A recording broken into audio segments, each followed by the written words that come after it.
Halo Sobat Investor, balik lagi dengan Stock Horseman. Hari ini kita akan bahas tentang rapor merah dari saham BUMN plat merah, yaitu PT Waskita Karya yang bergerak di bidang construction.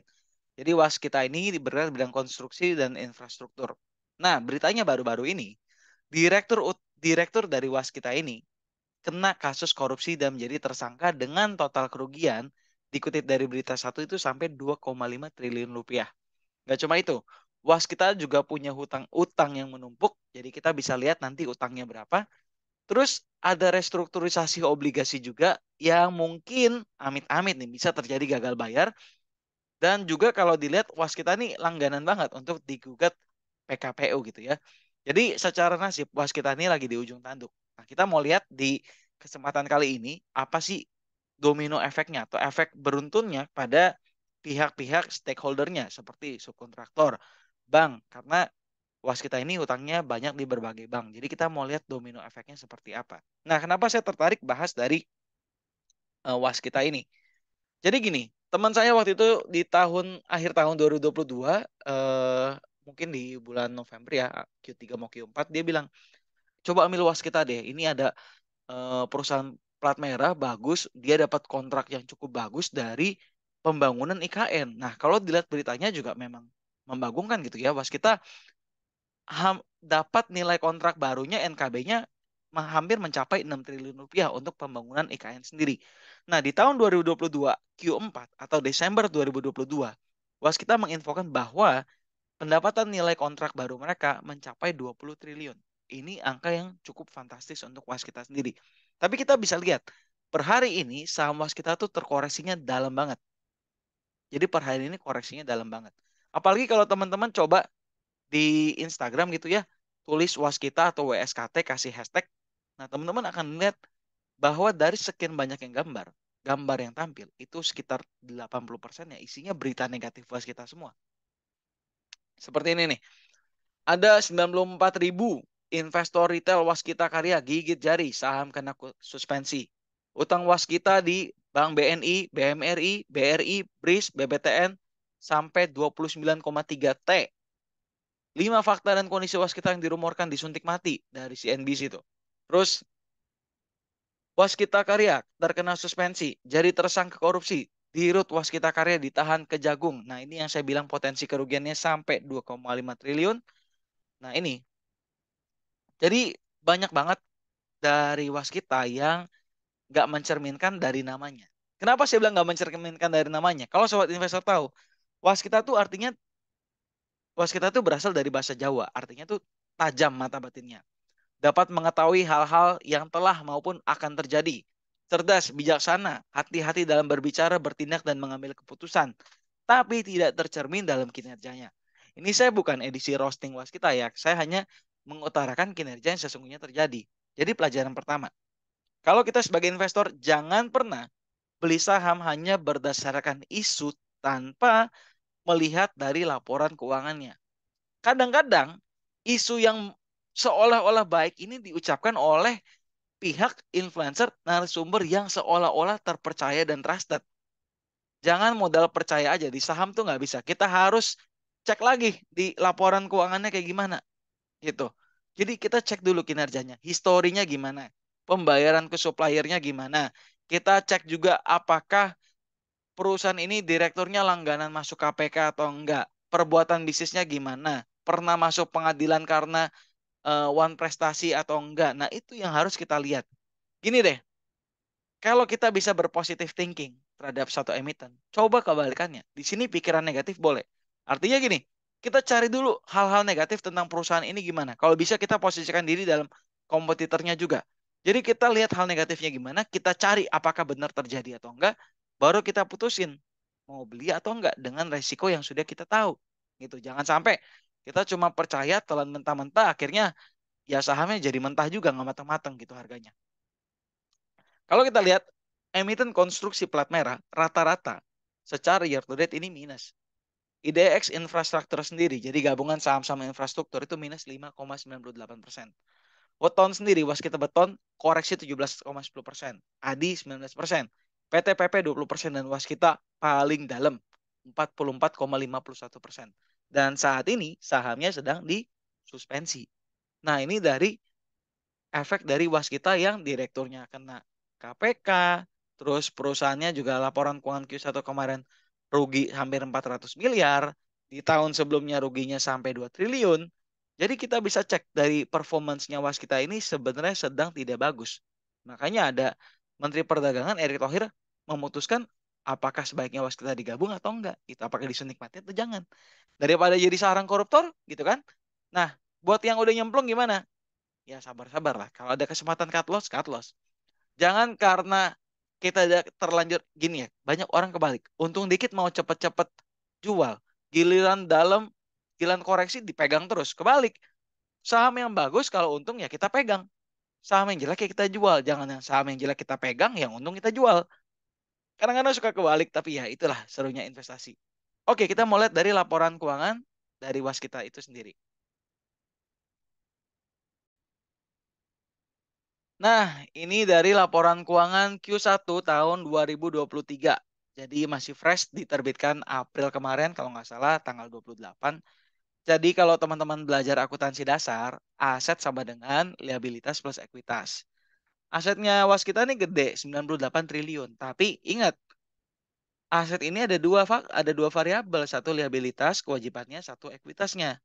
Ternyata dari 98T ini kewajibannya banyak banget, sekitar 84 triliun dan ekuitasnya hanya sebesar 13 triliun. 13 ya hampir 14 triliun lah ekuitasnya. Jadi bisa dibilang sebagian besar asetnya dari Waskita ada pada utang atau kewajibannya. Kewajiban jangka panjang, jangka pendek. Nah, itu totalnya itu. Jadi asetnya sebagian besar bukan dari ekuitas. Ekuitas mungkin kontribusinya hanya sekitar 13-14%.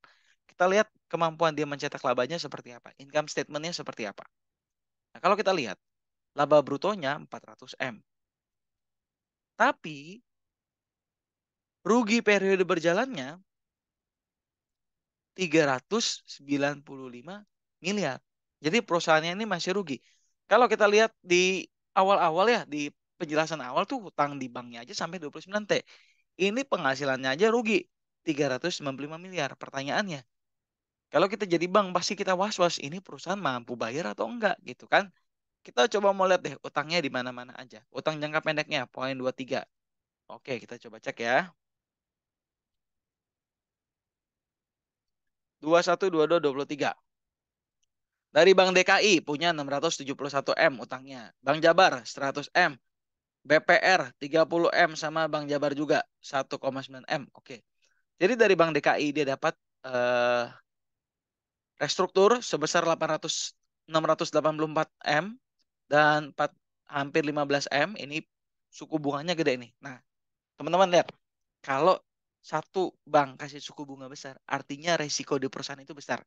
Gini, suku bunga itu mengcover resiko. Semakin besar suku bunga, bank menilai perusahaan ini semakin beresiko. Sebaliknya, semakin kecil suku bunga, bank menilai perusahaan ini resikonya sedikit. Jadi suku bunganya kecil.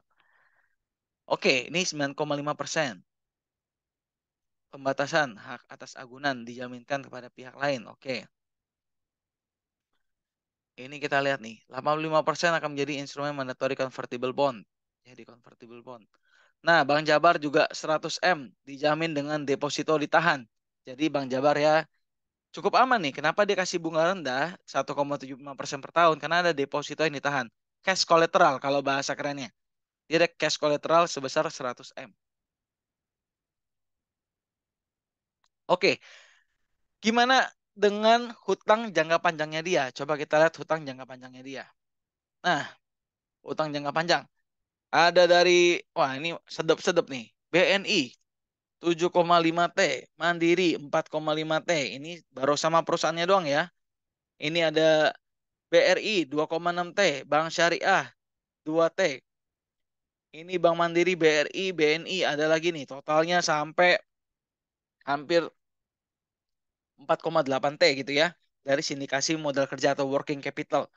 Terus dari entitas anak juga banyak. Sehingga secara subtotal nih 28 T. Hutang dari BRI, BSI, BNI. Ini belum sama bank-bank lain gitu. Jadi utangnya tuh sangat banyak. Oke, masih ada lagi. Kita ke bawah. Mantap nih, third party, perusahaan atau company, perjanjian restrukturisasi induk. BTPN ada, Bank Panin ada, Bank Jabar ada lagi. Ini hampir 1T nih. Terus ada Bank of China ada, Bank UOB, Sinan, Maybank Permata, QNB, KEB, OCBC, NISP, CTBC, China Construction Bank, BNP Paribas, Bank Resona Perdania, SBI, Bank Jabar. Wah, ini Bank Aceh Syariah, Bank Unit Pembangunan DIY, Bank Banten segala macam, Bank Jabar juga tuh. Bank Pembangunan Daerah Jambi. Jadi utangnya tuh banyak banget tuh. Kalau kita lihat, wah, nggak habis-habis nih utangnya. Nah, jadi secara utang itu sampai 46,5 triliun rupiah. Coba kita lihat lagi di laporannya.